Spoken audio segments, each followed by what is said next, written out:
ইতিহাসের ভয়াবহ দাবানলে 9 দিন ধরে জ্বলছে যুক্তরাষ্ট্রের ক্যালিফোর্নিয়ার লস অ্যাঞ্জেলস।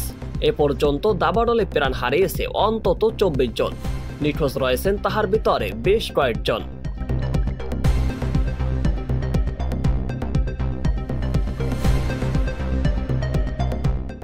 এদিকে স্থানীয় সময় বুধবার থেকে শুরু হওয়া সান্তা আনা নামের ঝড়ো বাতাসে আগুন নিয়ন্ত্রণে আনা নতুন চ্যালেঞ্জের মুখে পড়ছেন অগ্নি নির্বাপন কর্মীরা।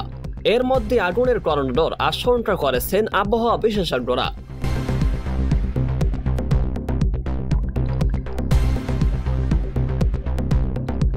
লস অ্যাঞ্জেলেসের দাবানল শুরু হয় গত 7 জানুয়ারি, পরে তা ছড়িয়ে পড়ে বিস্তীর্ণ এলাকায়। ইতিমধ্যে ছোট বড় প্রায় 12টি দাবানলের ঘটনা ঘটে। আগুনের অভিজাত এলাকা হিসাবে পরিচিত প্যাসিফিক প্যালিসেডসের বাসিন্দাদের প্রায় 5,500 বিলাসবহুল বাড়িঘর স্থাপনা ধ্বংস হয়েছে। এছাড়া প্যালিসেডসের 40 কিলোমিটার পূর্বে আলটাডেনা এলাকার ইটনে পুড়ে গেছে আরও 5,000-এর বেশি স্থাপনা। এই দুই এলাকার আগুন এখনো নিয়ন্ত্রণে আনা সম্ভব হয়নি।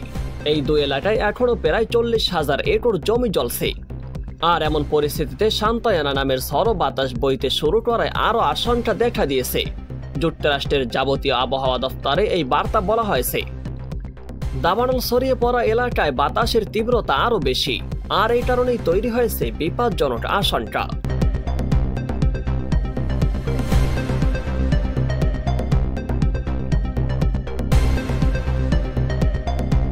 কথায় আছে, আল্লাহ ছাড় দেয় কখনোই ছেড়ে দেয় না। তার প্রমাণ মিলল আবারও। ফিলিস্তিনের নিরীহ মানুষদের আর্তনাদ আর আমরা কয়দিন সইব? লাখো মা বোনের আর্তনাদ, চিৎকার, কান্নার দামটি মোটেও নেই। ছোট ছোট শিশুদের আর্তনাদ আর চিৎকারের দামটি মোটেও নেই।